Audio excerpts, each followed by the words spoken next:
Saudi Arabia மக்காவை தலைமையகமாக கொண்டு இயங்கி வருகின்ற உலக முஸ்லிம் லீக்கின் கொழும்பு அலுவலகத்தினால் அண்மையில் வெள்ளத்தால் பாதிக்கப்பட்டவர்களுக்கு நிவாரணம் வழங்கப்பட்டது. உலக முஸ்லிம் லீக் இலங்கை அலுவலகத்தின் பணிப்பாளரான அஷேக் முஹம்மது இம்ரான் பின் ஜமாலுத்தீன் அவர்களின் தலைமையில் கொலன்னாவை மங்களபாய விழா மண்டபத்தில் நேற்று நடைபெற்ற இவ்வைபவத்தில் இலங்கைக்கான சவுதி அரேபிய தூதுவர் காலித் ஹமூத் அல் கஹ்தானி, பாராளுமன்ற உறுப்பினர் SM மரிக்கார் உட்பட பலரும் கலந்து கொண்டனர். வெள்ளத்தினால் பாதிக்கப்பட்ட 1780 குடும்பங்களைச் சேர்ந்தவர்களுக்கு தலா 9000 பெறுமதியான வெள்ளத்தினால் பாதிக்கப்பட்ட 1780 குடும்பங்களைச் சேர்ந்தவர்களுக்கு தலா 9000 பெறுமதியான நிவாரணப் பொருட்கள் வழங்கி வைக்கப்பட்டன. இலங்கையில் வெள்ளத்தால் பாதிக்கப்பட்ட சகோதர மக்களுக்கு இந்த உதவியை வழங்கிய உலக முஸ்லிம் லீக்கிற்கு அதிமேதகு தூதுவர் நன்றி தெரிவித்தார். இஸ்லாத்தின் விழுமியங்களை ஒற்றுமையுடனும் நட்புறவுடனும் மதிக்கும்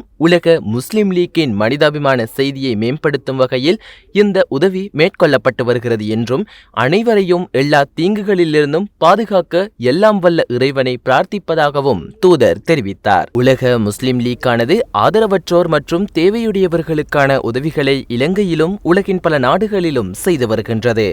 கடந்த பல வருடங்களாக இந்த அலுவலகமானது இலங்கையின் பல பாகங்களிலும் பாதிக்கப்படக்கூடிய சகல இனங்களையும் சேர்ந்த மக்களுக்குமான நிவாரணங்களை வழங்கி வருகின்றது.